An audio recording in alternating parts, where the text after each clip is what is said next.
Good evening, everyone. You know, when I write emails to different synagogues and mosques and churches across the U.S.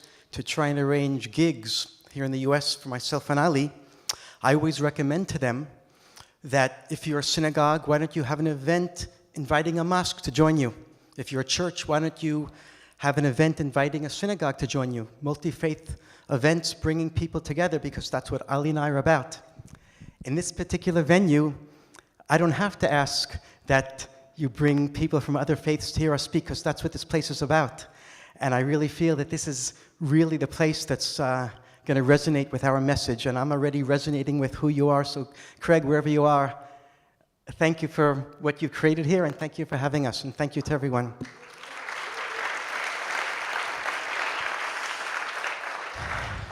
According to all the odds, Ali and I should not be here together. It's a miracle that we know each other. It's a miracle that we're friends and colleagues. It's a miracle that we're building an organization together. Because geographically, we're neighbors. We live literally right next door to each other. But where we come from, Palestinians and Israelis, Ali's a Palestinian, I'm an Israeli, Palestinians and Israelis don't see each other. The one is, at least to me, to an Israeli, Palestinians are invisible. It's as if they don't exist. They're not part of our consciousness. And for me, it's a miracle that a year and a half ago, a bit less than that, I got to know Ali, and today we're friends and colleagues working together. So I'm going to introduce myself. I like to say that I'm a Jew and a rabbi, I'm a Zionist, and I'm a settler. What do I mean by those terms? When I say I'm a Jew, well, you have to know that to be a Jew is not just to be a member of a faith community. Judaism is not a religion, or just not merely a religion. The Jews are a people. It's a family that grew, became an extended family, a clan, and then a people, and then a nation.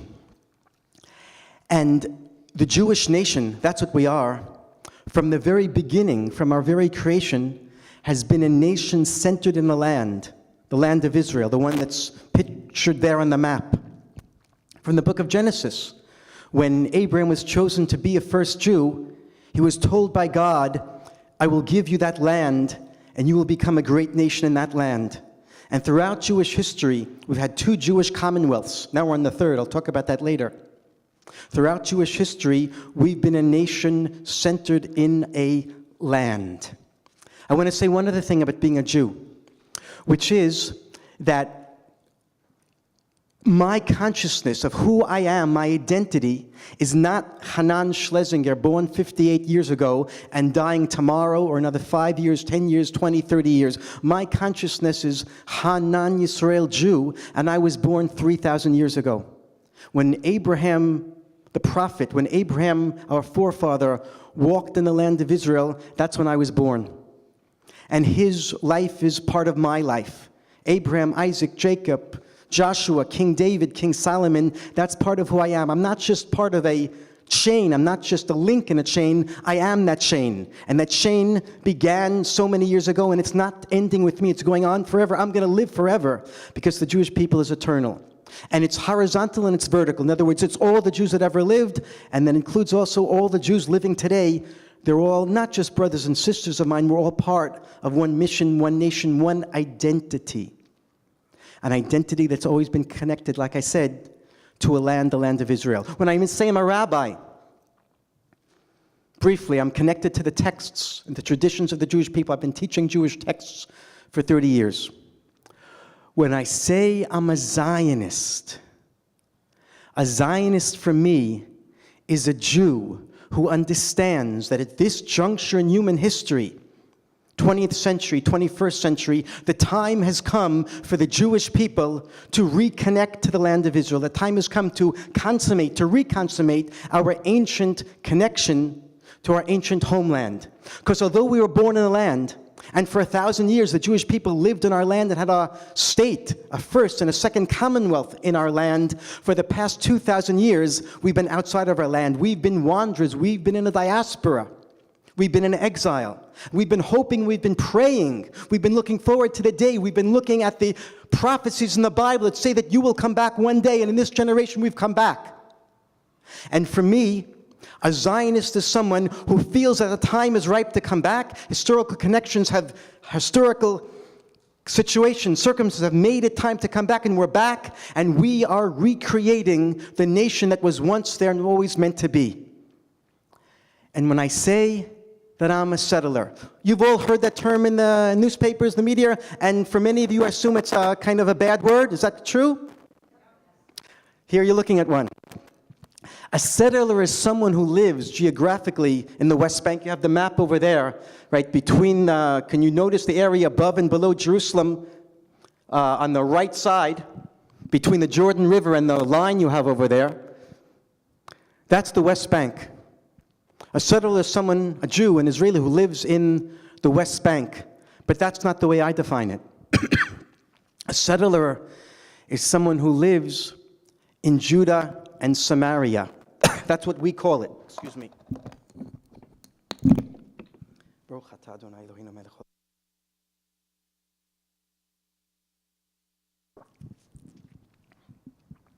3,000 years ago, the area north of Jerusalem was called Samaria by Jews. The area south of Jerusalem was called Judah.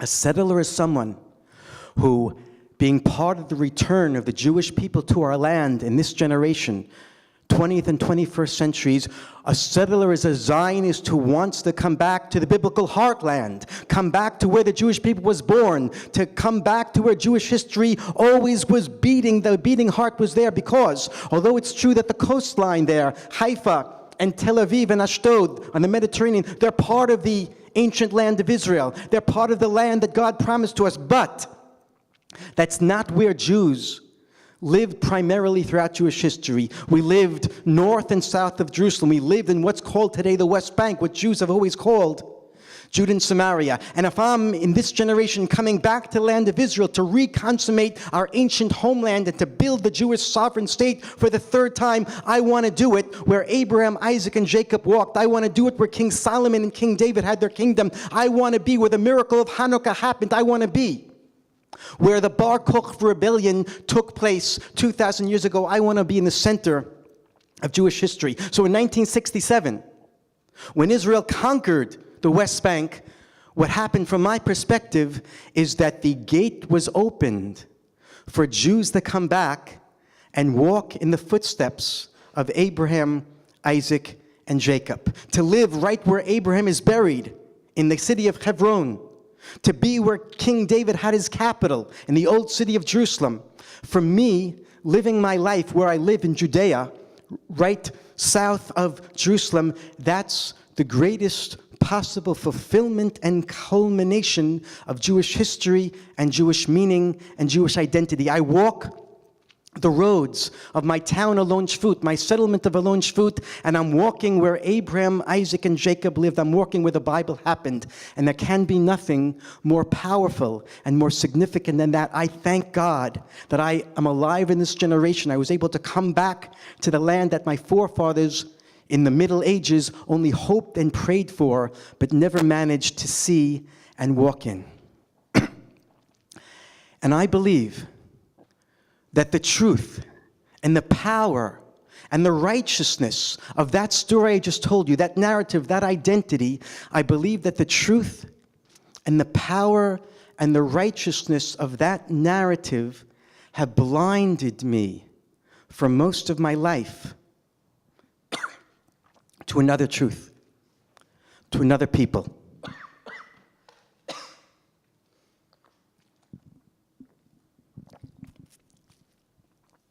For all my life, I've lived 34 years where I live, in Judea, in Judah. And I never saw the Palestinians. They were invisible to me. I never took them into account. It's as if they didn't exist. I walked right by them, and they weren't there. And I understand, and this is something I only came to understand a year and a half ago. I understand that at the end of the 19th century and the beginning of the 20th century, when the Zionist pioneers started streaming into the land of Israel to rebuild our ancient homeland, they thought they were entering an empty land, and they weren't. There was someone there before them, and they didn't see. Because of the necessity of what they were doing, because of the power of rebuilding a third Jewish commonwealth, because of the righteousness of recreating a Jewish homeland after 2,000 years of exile, they didn't see that there was another people there before them, another people who were being trampled. And in 1948, when 600,000 Jews in the land of Israel declared the state of Israel, and now we have our third Jewish commonwealth, we have Jewish independence, we have a Jewish homeland, we have a refuge for Jews around the world after the Holocaust, we didn't notice that our victory constituted a tragedy, a Nakba, for the Palestinian people.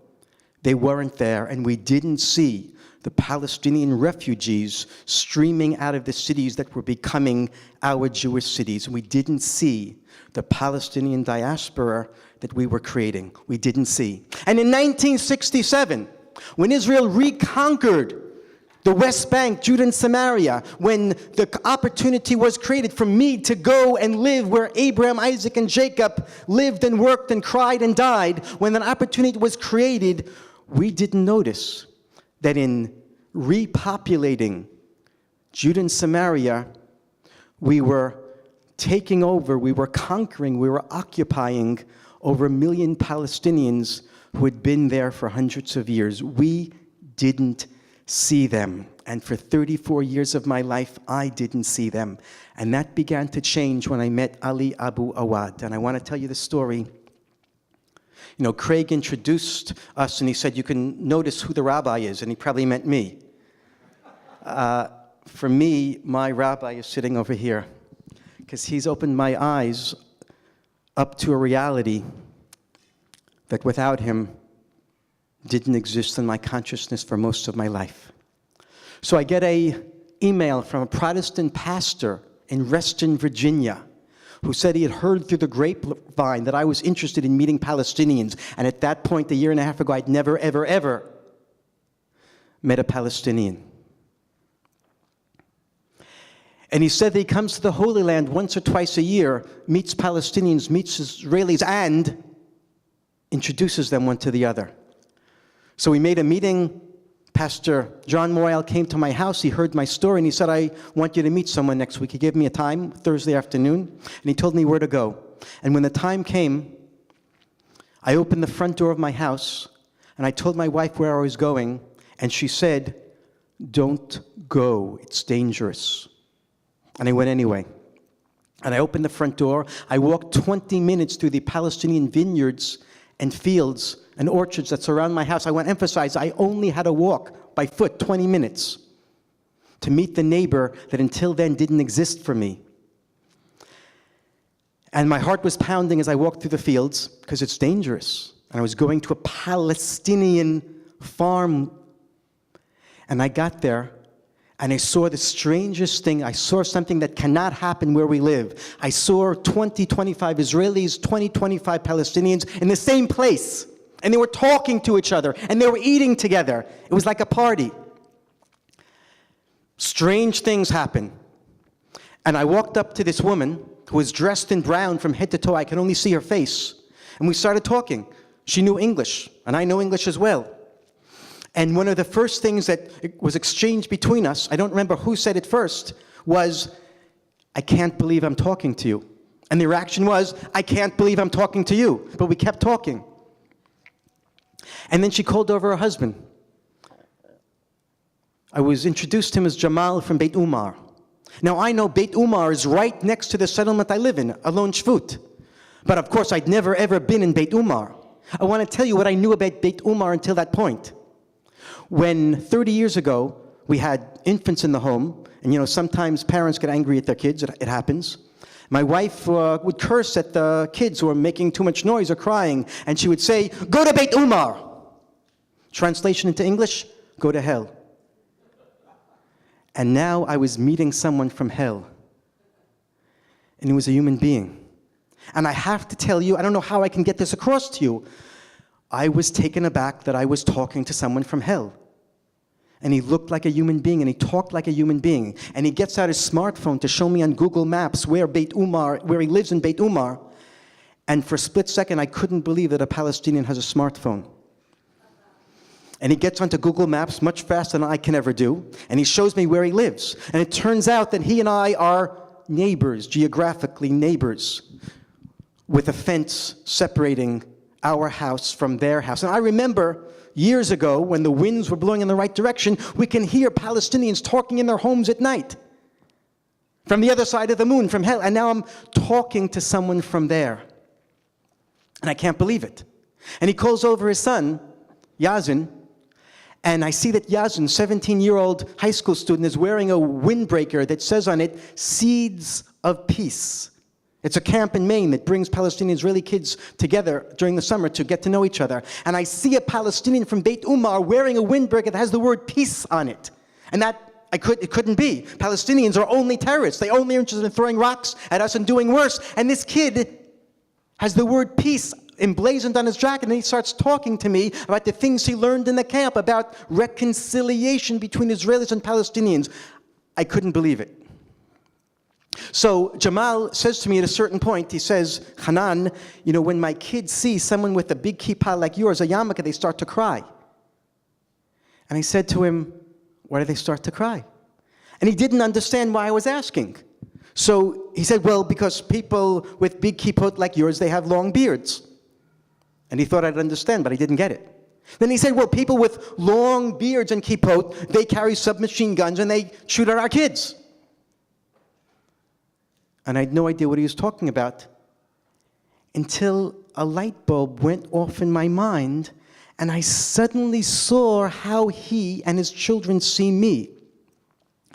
Because I look so different than him, and my kids look so different than his kids.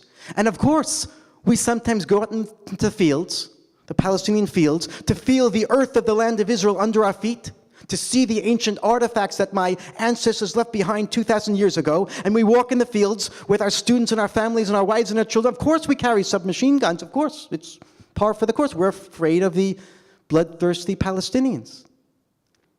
And I suddenly realized how I look with my submachine gun to Jamal's little kids. And they're afraid of me. And then Jamal emphasized, Hanan, we're all afraid of you settlers. And I said to him, what are you talking about? You're not afraid of us, we're afraid of you. And we both realized that we live in fear. And I want to stop my story for a second, parenthetically, and tell you another story. I want to tell you a story about the fear. So we, Israelis and Palestinians, in the West Bank, / occupied territories, / Greater Israel, / Judah and Samaria, we live so close to each other, yet so far away. We live in different towns and cities, separate. We speak different languages. Kids go to different schools, different shopping centers, different municipalities. Those who pick up my garbage don't pick up their garbage. Different legal systems. I live under Israeli law. They live under military law, under occupation. Different media. The newspapers we read, television, radio, that's not what they have. They get different news than we get. We live in two totally different worlds. We see each other, but understand nothing. It's almost as if we don't see each other at all. And when you're so close to each other, but don't know anything about the other, no human contact, of course there's going to be distrust, prejudice, stereotypes, fear, resentment, and yes, hate. And yes, hate. That's the way we live. And it happened about 8 or 9 months ago, right by the gate of Alon Shvut, the settlement I live in. There's a clan, perhaps more than a clan, 8, 9 Palestinian houses. And right on the road, where the Palestinian houses are on one side and the gate of Alon Shvut is the other side, a Palestinian put up a sign that says in Hebrew, Mishtelet HaShalom, the peace nursery. selling potted plants and gardening implements. It was written in Hebrew. Obviously, he wanted to sell his wares to Israelis, to settlers.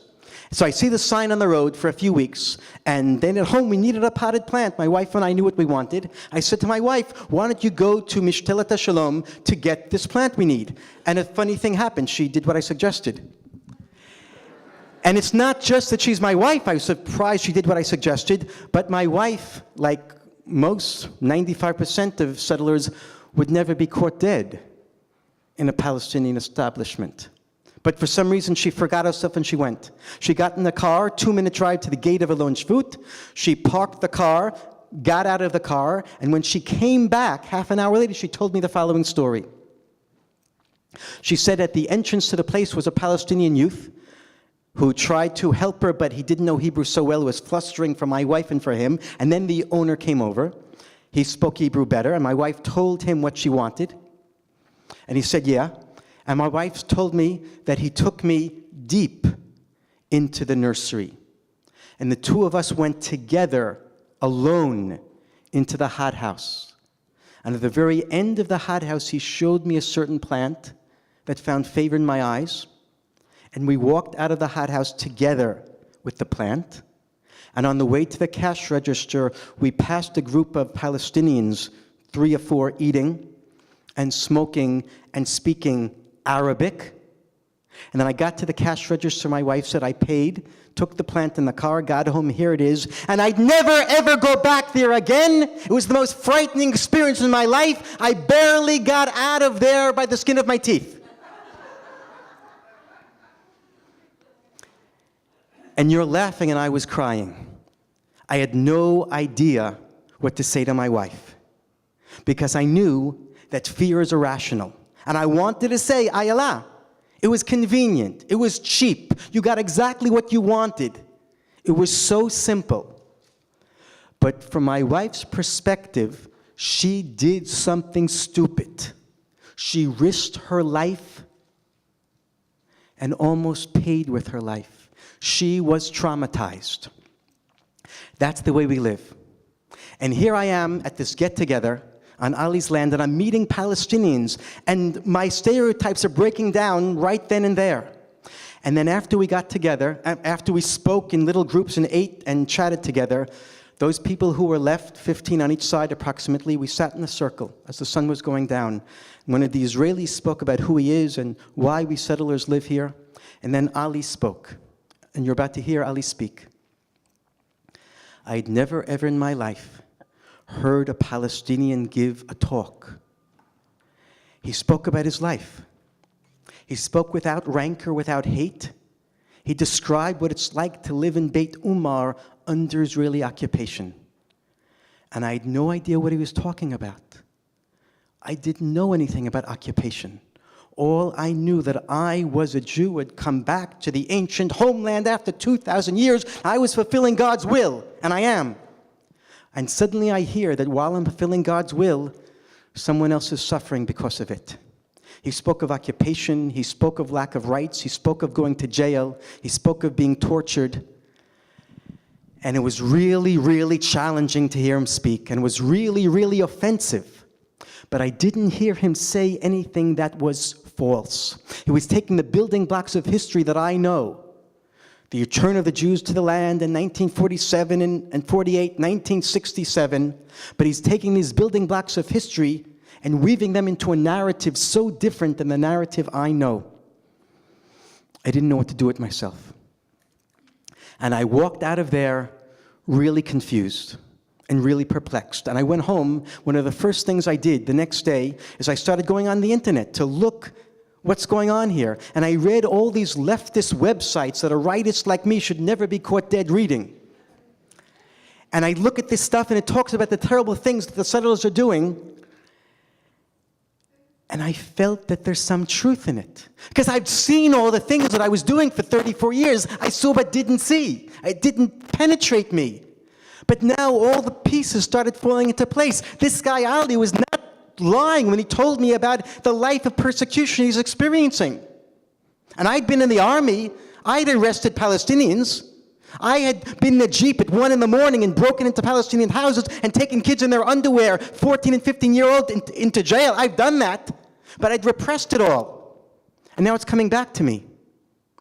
So I was really, really challenged, confused. And in the weeks and months after I first met Ali and started reading these websites, I would go back to Ali and talk to him again, and I would read more and I'd talk to people. And there were times in which I felt that my stomach was falling out. I had to pick it up from the ground. My kishkas were getting rearranged. My narrative was being completely confused. I was perplexed, and I didn't know I was in a spiritual crisis. And then I began to put it all together. And I began to come to an understanding that my truth, as true as it is and as powerful it is, my Zionist narrative, my fulfillment of biblical prophecy is all true, but it's also only partial. There's another truth out there. The Palestinian people are alive and well as individuals and as a collective, and I'd ignored them for all those years, and now I'm seeing them. And I have to find a way to build a complex self-understanding that includes my truth and also includes their truth at the same time. And I become a different person. You're looking now at a work in progress. You're looking at a very confused man, but also a very, very fulfilled man, because from a religious perspective, I believe that there's such a thing as truth. And I believe there's such a thing as falsehood. And for me, falsehood is partial truth masquerading as full truth. And it looks like for all those years I had truth, but it was a partial truth that thought that it was bigger than it was. And now my truth is being supplemented by Ali's truth. My Jewish truth is being supplemented by Palestinian truth. Thank you. Good evening. Before I start think, I want to Greg, where is he? You are a hero. I just wanted to tell you that. And thank you for what you are doing for humanity. You know, for the last 13, 14 years, I was going all over to tell this story and to share people. And I'm not here to represent victimhood. I'm not here to talk about rightness. I'm not here to act or to say anything about punishment and blame. Because I know very well that we are the consequences of this game. We are broken enough to wake up and say, it's the time to fix things, not to add more fire to the fire. And wherever I go, I see people take sides, whether you are pro-Israel or pro-Palestine. And people just create conflict, that we are the victims of this bro has to come over and tell people not to take sides, but to be pro-solution. And it happens everywhere, especially with politicians. When I spoke to the House of Lords, when I spoke to the United Nations, I saw the bro and the pro, the two camps, where I said, please, if you are not part of the problem, try to be part of the solution. But if you cannot be part of the solution, don't be part of the problem. We will deal with it. And we are not ready anymore to keep paying the price of international political investment in our blood. This considered to be the Holy Land, am I right? But this holiness doesn't come just from holy books. It should come from respecting the people who live on that land and in that land. And I have to tell you that I grow up believing in the opposite of what I just told you. I couldn't imagine one day that I will be standing next to a settler talking about any hope. But sometimes we don't reach solutions in life because we don't believe that we can do them. We can do that. And it's all about us. It's not about others. Because solution doesn't come from outside. It starts from us. Because we are the problem, not the other. It's so hard to say the truth. But without saying the truth, we will never reach solution. And I grow up in an environment that just teach me to hate. I was born to a refugee family, to a Palestinian refugee family. And I was born to a very political family, especially from my mother's side. My mother has become one of the most activists in Fatah movement. And she was to prison for several times. And I have seen her getting humiliated in front of my eyes many times. That no one needs to teach you how to hate if you encounter this, if you see this. Sometimes people ask me why Palestinians educate their kids to hate. Well, hey guys, do you need any specific curriculum for hatred? If you see your mother getting humiliated in front of your eyes, if there is these soldiers who prevent you to reach your school, asking for normal childhood condition to grow up normally. And then when the first Intifada started, it didn't take me a minute to participate and to become a Fatah activist and a Fatah fighter.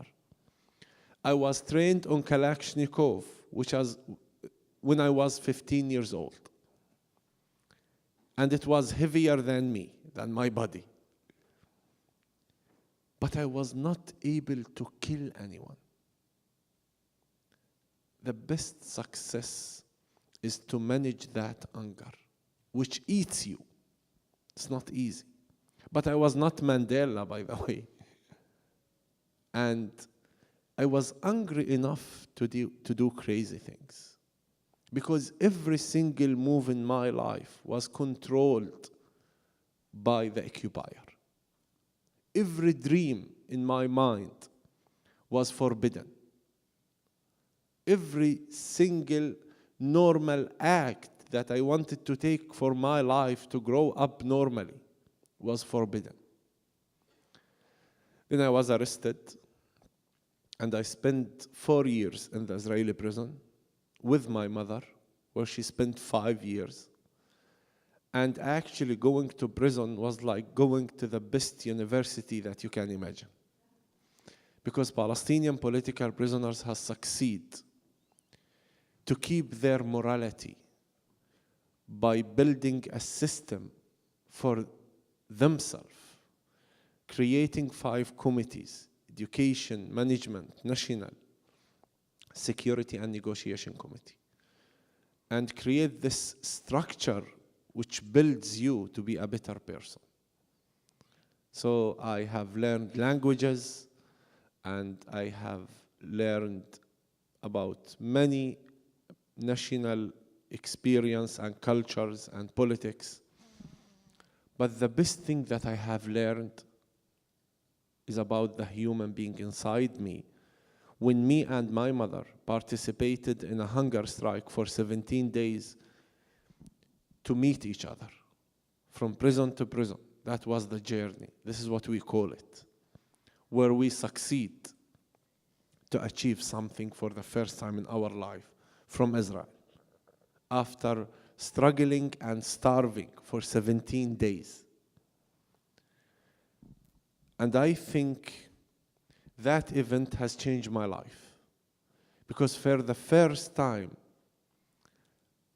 I could see the power of my humanity, not the rightness of the fighter inside me. I could secure my enemy to give up, to create a secure place for them, to see me as a human being, to admit to my rights.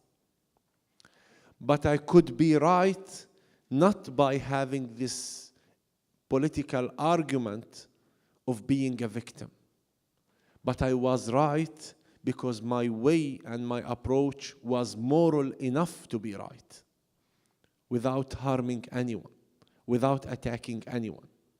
And I was not giving my right. I was not giving up my right. And I think I was the best fighter for my right by acting non-violently. And I was not happy. I was angry. And that's why I say that it's okay to be angry and act non-violently. Non-violent will not erase the anger. The pain will not disappear. But non-violence is the manager of that anger. Instead of that anger will victimize us, we will refuse to be victims of the crime. And when we act non-violently, we celebrate our existence. We can smile again between the tears. We can do it.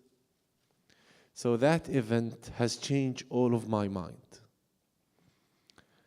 Then I was released and I became a Palestinian security officer after the signing of Oslo Peace Agreement, creating the Palestinian Authority on the ground. And we wanted to build our constitution and to become a state. We wanted to become citizen of a Palestinian state for the first time. We wanted to consider violence as an illegal action because there is no legitimacy to violence anymore.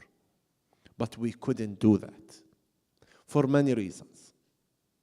I'm not going to go there for this analyzing, but enough to say that people have lost their hope and people has become broken and hopeless for any peace initiative or any peace approach because that was not building peace. The peace agreement has become just piece of paper. There was no engagement of two nations. There was no attention to pay attention to people's roots to both lands.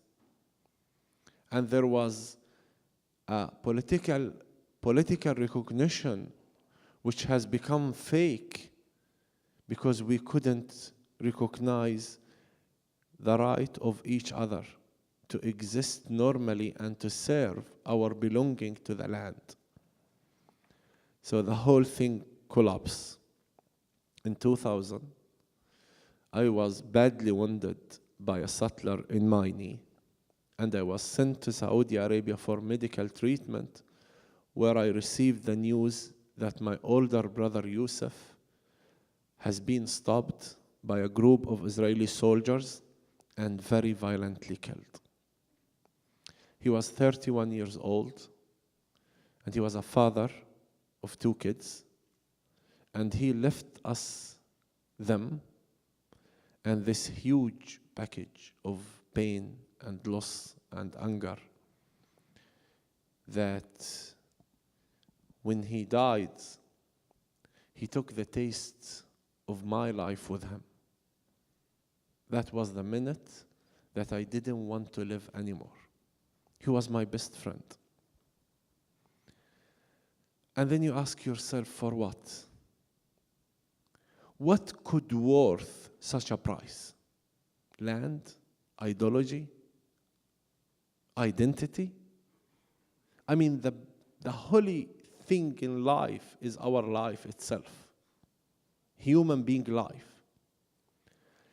How come that there is a human being is able to take a life of another innocent person, taking him from his kids, shooting him 70 centimeters away from his head, and taking his life for what? Under what rightness can human being do this to each other? I become more angry. I was prepared and trained on Kalashnikov and I was prepared. I was enough angry to take revenge. And the first thing that you think about when this happened to you is punishment. You want to punish, and you want to create a big punishment to the one who victimized you. But that event in the prison, of that hunger strike, has raised a conflict inside my mind. As a politician, as a fighter even. When I said, if it's about revenge, I have to create a mess, a big revenge. So what could be the number of Israelis that I have to kill to make this punishment effective? How many Israeli mothers has to cry for my mother's tears to disappear? And how many Israeli broken hearts has to be broken to fix my heart and to heal this pain, or to bring back my brother, maybe. And then you think and you think and you think, and you realize that there is no revenge. Whatever I will do, he will not come back. Whatever I will do, my life will not become easier. But how can I open my eyes? How can I be able to see soldiers? I live with them. And how can I be able to breathe again? For what reason? Then I was stuck in this conflict. Until one day, after 1 year, a huge transformation has happened to me by meeting a group of Israeli bereaved families where my mother received them. And that was shocking to me, that my mother, which considered as a hero in the West Bank, received inviting a group of bereaved Israeli families who have lost a member of their family coming to my home. But that was shocking to me, that an Israeli pick up a phone to call us to say that they are coming to visit us, This doesn't exist. I always have Israelis in my home, always. But they never pick up a phone and call us. And that was shocking to me, to see an Israeli crying for the first time in my life. Even to see an Israeli as a victim. I couldn't imagine that Jewish people have tears. I couldn't imagine regarding what they do to us. Judaism for me was the checkpoint. That's it. Israel for me was the bullet which has killed my brother. That's Israel. Nothing more. And finally, you see a victim, and you realize that you are not the only victim. Then you realize that there is a partner. Because if these people can come to my home to recognize my right and to build a future with me together, so everyone can. So my complicated journey started in 2002. And I will tell you that my life has not become easy. It's become very complicated. I start acting non-violently, building programs, leading movements. And recently, I arrived to a piece of land belonging to my family, surrounded with 6 settlements around me, and tried to build or to create. Building is forbidden by the Israeli army law. To create a Palestinian non-violent center. And many friends of mine told me that I have lost my mind, because they are not gonna allow me to do anything there. The area is so sensitive. Then I found out myself speaking to settlers, even building programs and projects with settlers. Then I realized that I was acting just with the convinced people. But the problem is not from the convinced people or with the convinced people. The problem with the people who disagree with us. So if there is any act or work has to be done, it should be done with the people who disagree with us, if we are real leaders. But you know, I used to go to 5-star hotel peace conferences, the 5-star peace. I used to go to these nice peace Tel Aviv cafes. And I used to go with nice left-wing Israelis to these nice events for peace where we eat hummus and hug each other. And I think when Israelis tell me always that they are good, they don't speak to settlers, I think the peace movement in Israel is not courageous enough to touch the heart of the problem. Because the heart of the problem is in the West Bank. We suffer from extremist settler. We don't suffer from lefties in Tel Aviv. And the real and the courage is to create change on the West Bank. And I know many Palestinians will be upset with that. Will say, how can you speak to settlers? Because people are afraid from normalization, giving legitimacy to settlement. Then I realize that the answer should be, if the political argument about one state or two states regarding the political debate today, it's impossible. One state is impossible, and I don't want to explain why, but at least Jewish people want to be a majority in one land. They will refuse anything will lead for one-state solution, at least for now. And two-state solution has become impossible. Why? Because the roots of two nations. The Palestinian belonging is mostly to Jaffa and Haifa and Nazareth and all of these areas. The Jewish roots in Palestine is in the West Bank, not in Tel Aviv. Hanan always said, Judaism was born in the West Bank, not in Tel Aviv. So how do you create a political design which will prevent people from their belonging to the land and expect any solution?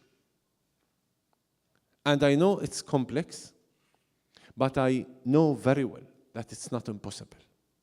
Because if two people will decide to design a political management to serve their ideology and their identity and their roots to the land, the political design will not be impossible. But sometimes what prevents us from peace, that we still accept the price of war than the price of peace. When the price of peace will become cheaper than the price of war, we will have peace. And for sure, this needs courage. Sometimes this needs madness. You have to be crazy to deal with the madness. And sometimes this needs openness. Always need openness. To be able to see the other side, the truth, even if you disagree with it. Just to consider that this truth is true. Whatever I think about it, it is true. But I will create a place where two truths has to fit normally. Because if one of these truths will not exist, no one will live in peace, and the future is gonna be hell for both nations. And that's why we are here. And that's why I feel that every human being on this planet has a duty. If you consider that land as a holy land for all religion, so it's your duty to stand by us together, to raise our voice that our blood is not for sale anymore. Thank you.